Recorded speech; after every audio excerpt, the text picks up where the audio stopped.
What is happening, everybody? So we got some Mogis God of Metal today, man. This is I don't have a Rakdos deck, and so I was looking for stuff to build, and I've always been like this image right here. I didn't make this. I saw this on Reddit like 2 years ago, but it's always stuck with me, and I was like, man, I need to build that one day, and make it a metal deck. And so yeah, to the Reddit user who made that, yeah, this is I guess the Mogis God of Metal right here. So I'll get into our win condition in a second. It's pretty metal, man.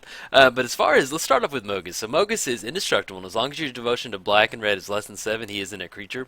And at the beginning of each opponent's upkeep, he deals 2 damage to that player unless he sacks a creature. So we're not really going too crazy with the sacrifice aspect. We're just looking to get Mogis out and getting that 2 damage per turn. But as far as our main win condition for the deck, it's a bunch of just janky red-black enchantments, and it just feels like you're at a metal show, man. But yeah, this is our win condition right here. It's some random assortment of what we got going on over here. And I'm just going to start down at the bottom. Actually, I forgot Blood Chief Ascension. There we go. Okay, I'm going to start with the first enchantment we have in here is Blood Chief Ascension. So once we get the, is it two? Yeah, once we have the, it's 3 counters on there.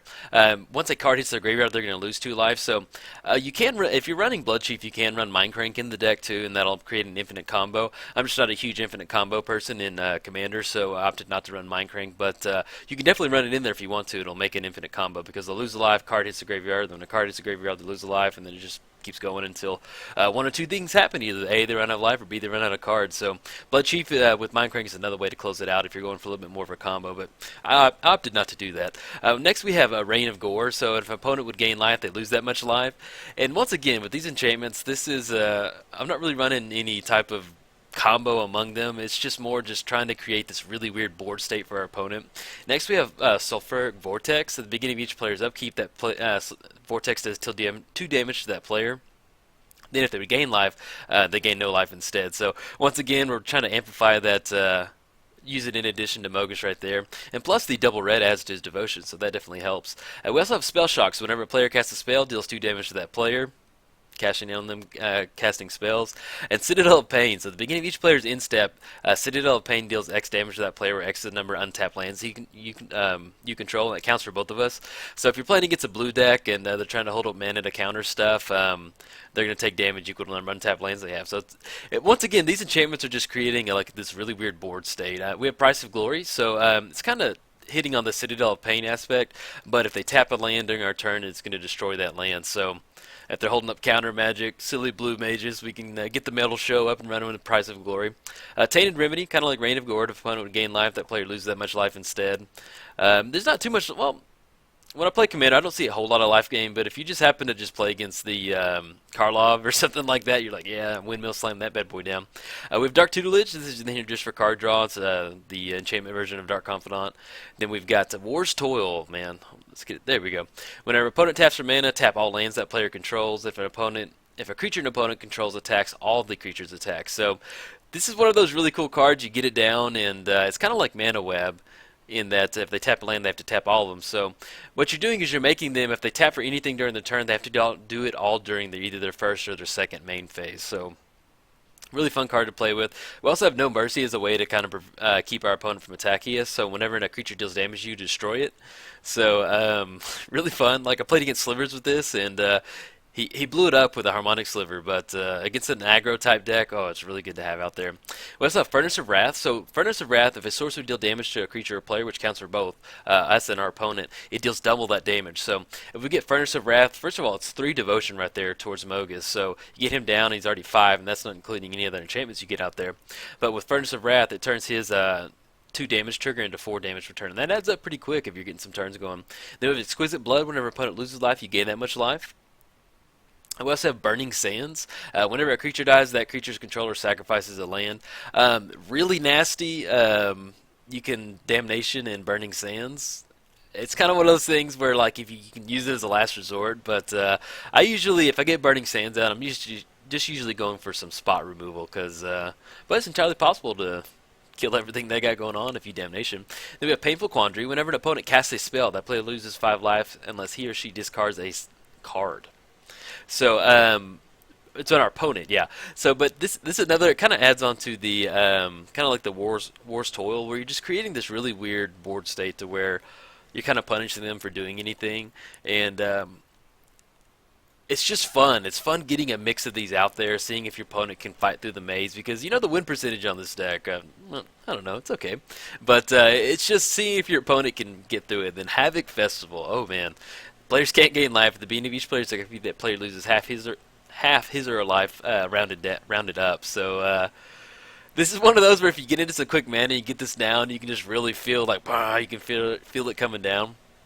Now, outside of the red black enchantments, we have some janky red-black spells. There's not too many in here. So we have Insurrection. Well, let's start at the bottom. So we have two spells that we can tutor for to help kind of close the game out. We have Rakdos Return, where we're going to deal X damage to them, and then they're going to discard X cards. We also have the black version where you gain life. So I closed one of the games out with one of these two. You know, I'm not going to say which one game it is, but it was really good getting down one of these two.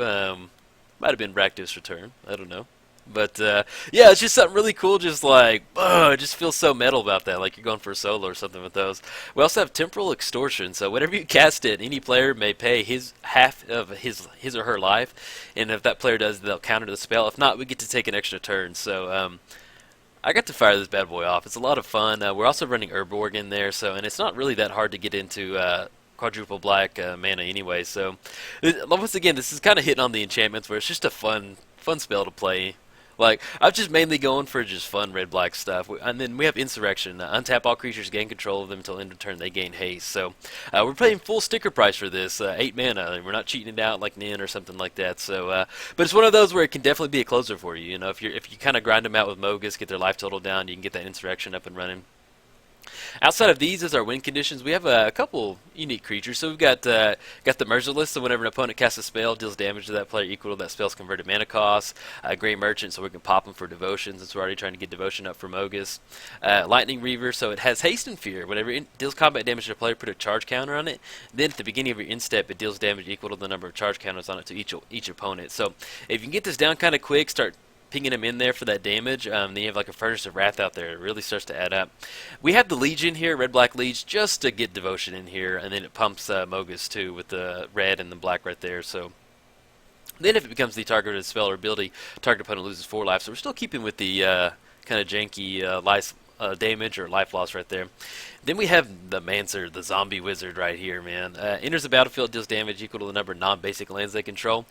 This is one of those to where you know, if you're playing against any 5-color stuff like Sliver Hive Lord, Horde of Notions, Progenitus, where they're getting a bunch of non-basics out there, it's really good. You know, if you're playing against a mono-color deck, it's not that good. But you can at least cast it for 3, and then you have Unearth for 8. No, 7, excuse me. You can Unearth it for 7. And we're playing Commander, so it's really not that far-fetched that you could cast it and then Unearth it for 7. We also have Blood Cultist. This is one of those cards where she just pulls a lot of weight. And also, man, look at her. Doesn't she look like she belongs at a metal show? Got the skulls hanging off her. But yeah, Blood Cultist. So she comes in the battlefield. She doesn't have haste or anything, but when she deals 1 damage to target creature, and whenever a creature dealt damage by her dies, put a +1 counter on her. So I think there's one game where I got her like a 4/4 or a 4/5. It's one of those things where if she's unanswered, she's a really good card in there. We also have Pack Rat. You know, get Pack Rat down, just start chunking cards, get into a bunch of rats, man. It's once again, keeping with the just, hey, deal with me or you lose the game type thing to this deck. And we also have Defiler of Souls. So 3 Devotion towards Mogis, and then it also, at the beginning of each player's deck, that player sacrifices a monocolored creature. So we're running a lot of multicolored creatures in here, so it's usually we don't have to sack any creatures that. If we do, it's just a utility creature, and we've already got the most use out of them. Now, as far as utility creatures goes, we've got Cryptghast in here, amplified the number of Swamp. You know, if you get Urborg out there, oh, just silly. And we have Erebos to draw some cards. We have Tree of Perdition, so exchange target opponent's life total with his toughness. So if we get down a bunch of enchantments and then maybe set up a nice Rakdos return, swapping life totals with Tree, that's definitely possible. We have Bloodline Keeper as a way to, if you can't see it right there, basically it comes into the battlefield, 4/3/3 flyer. Bloodkeeper's an awesome card. If you can run Bloodkeeper in any black deck, go for it. Really good. So it comes into the battlefield, and then the next turn you can tap it, put a 2/2 flying vampire onto the battlefield. Then for 1 black mana, if you control 5 or more vampires, you can flip it, and it turns into a vampire lord. They get +2/+2, so it turns all your 2/2 vampire tokens into 4/4 with flying. So it's pretty good right there. Running Desecration Demon, just a fun, you know, sack a creature, put a +1 counter on it, get it pretty big right there. And running Olivia too, just as a way to kind of board control, ping our opponent's creatures, maybe gain control of them. That's the utility creatures. Running just your normal suite of removal and tutors. We have Vampire Tutor, Demonic Tutor, Doomblade, go for the throat. We got card draw, Knight's Whisper, Gamble, a bunch of Mana Vault, Soul Rings, the whole shebang right there.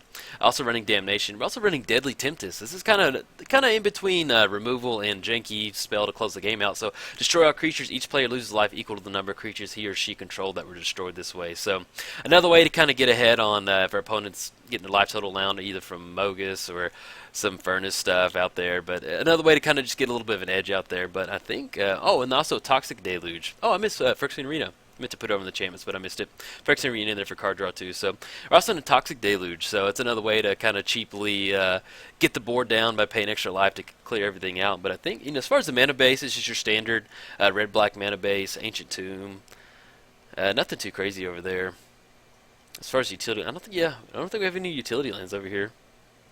Got the Dungeon Palace, so you can have them activate a card. Other than that, that's it's just straight trying to get into a bunch of janky stuff. But yeah, this is Mogis, God of Slaughter. I had a lot of fun playing these games, so I do have 3 matches up for you, so check it out. Thanks, guys. If you enjoyed the video, like and subscribe. Thanks, guys.